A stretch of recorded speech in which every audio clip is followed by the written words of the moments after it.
The stage is finally set for another chapter of rugby's greatest rivalry, with the Springboks preparing to face the All Blacks at Ellis Park on Saturday and assistant coach Felix Jones, revealing the two major themes that have emerged from South Africa's analysis of New Zealand during their impressive tour. The opening test has been building for weeks, but now the focus has shifted from preparation and predictions to the tactical details that could decide the contest. Both teams enter the match with confidence, although they have taken very different routes towards the opening encounter. The All Blacks, under head coach Rennie, have won all three of their matches against South African franchise opposition, defeating the Stormers 38-21, the Sharks 54-0, and the Bulls 50-19. Those victories have given New Zealand enormous momentum and, more importantly, provided Rennie with a detailed look at how his players perform under South African conditions before facing the world champions. The Springboks, meanwhile, have been building their own momentum throughout 2026, defeating the Barbarians, England, Scotland, Wales, and Argentina in their recent fixtures, while Rassie Erasmus has carefully managed his squad and used different matches to assess players ahead of the greatest rivalry series. According to Felix Jones, both sides should therefore arrive at Ellis Park feeling well prepared, although he acknowledges that no training session or warm-up match can completely reproduce the intensity of a South Africa versus New Zealand test. That is perhaps the most important point surrounding this match.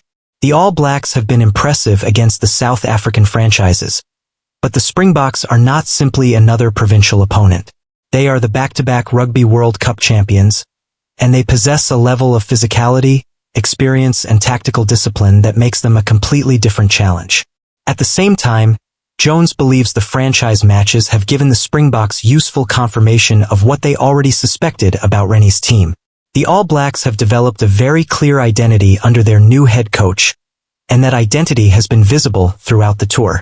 According to Jones, there have been consistent patterns in how New Zealand attack, defend, kick, and maintain possession, even when conditions have been difficult. The statistics also reveal a significant change in the way the All Blacks are approaching their rugby. Their kicking volume has shifted, their attempts to keep the ball in hand have changed, their phase counts have increased, and their possession periods have become an important part of their attacking strategy. This is a significant development because it suggests that Rennie is not simply asking his players to play traditional All Blacks rugby. He is developing a particular style built around pressure, speed, possession, and attacking continuity. The Springboks therefore know that they cannot simply prepare for the New Zealand team of previous years. They must prepare for the version created by Rennie, and that means understanding where the tourists want to take the game. One of the most interesting aspects of New Zealand's approach has been their ability to generate rapid ruck ball and immediately put pressure on defensive systems.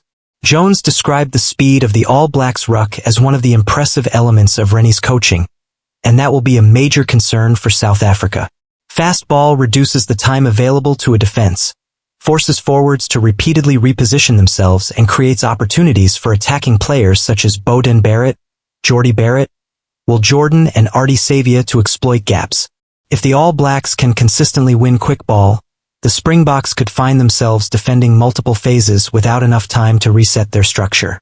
That is why the breakdown is one of the two major themes identified by Jones after the franchise matches. The Springboks coaching staff received feedback from the Stormers, Sharks, and Bulls, and some concerns emerged about the physical techniques being used around the breakdown. Jones specifically mentioned tucked shoulders and a reversed arm non-wrapping action, issues that the South African franchises were unhappy with. This does not mean the Springboks are accusing the All Blacks of deliberately breaking the laws, but it does demonstrate how closely the South African coaching staff will be watching the breakdown during Saturday's test. Jones made it clear that the Springboks are completely supportive of physical rugby. Physicality is a fundamental part of the South African identity, and few teams in World Rugby understand the collision better than the Springboks. But the message from the coaching staff is equally clear: that physicality must remain within the laws. This could make the breakdown one of the most heavily scrutinized areas of the opening test, particularly because the speed of the game can make marginal decisions extremely difficult for referees. The second major theme identified by Jones is equally fascinating because it concerns one of the Springboks' greatest strengths: the driving maul. The South African coaching staff have studied how the All Blacks defended against the franchise teams, And one encouraging discovery was that the Stormers, Sharks and Bulls were able to create opportunities around the 10-meter area and earn multiple line-out opportunities. The frustration came because they could not convert those opportunities into points through the driving maul. That is important information for Erasmus because the Springboks have long used the line-out and maul as one of their most reliable attacking weapons. When South Africa get close to the opposition line, their ability to create a powerful maul can force defenders into difficult decisions. But New Zealand have demonstrated that they are prepared to challenge that weapon aggressively, and Jones highlighted situations where defenders were pulling players, attempting to lift legs or going off their feet. Again, the message from the Springboks is not that the game should become less physical. Instead, they want the physical contest to remain within the laws. That could become a fascinating battle between South Africa's maul and New Zealand's defensive techniques. If the Springboks can establish their maul, the All Blacks will be under enormous pressure close to their own line. If New Zealand can disrupt those opportunities legally, they could remove one of South Africa's most dangerous attacking weapons. This is where the coaching battle between Rassie Erasmus and Dave Rennie becomes so important. Both coaches understand how small tactical details can decide major test matches, and both have spent considerable time analyzing their opponent. Jones already knows Rennie from previous coaching battles with Glasgow and Australia, and he described the word brutal as something that has followed Rennie's coaching throughout his career. That is an interesting observation because Rennie has traditionally demanded intensity from his teams, particularly around the breakdown and in transition. His All Blacks appear to be carrying that mentality into this new era, and the results of their South African tour suggest the players are responding. However, South Africa will attempt to match that intensity and then raise the physical stakes even further. The opening minutes could therefore be crucial. Jones warned that the All Blacks have always prided themselves on starting quickly, and he expects exactly the same approach at Ellis Park. New Zealand have demonstrated throughout their recent matches that they are capable of scoring early and forcing opponents to chase the game. That is a dangerous situation against the Springboks, because South Africa are exceptionally comfortable controlling matches once they establish a territorial advantage.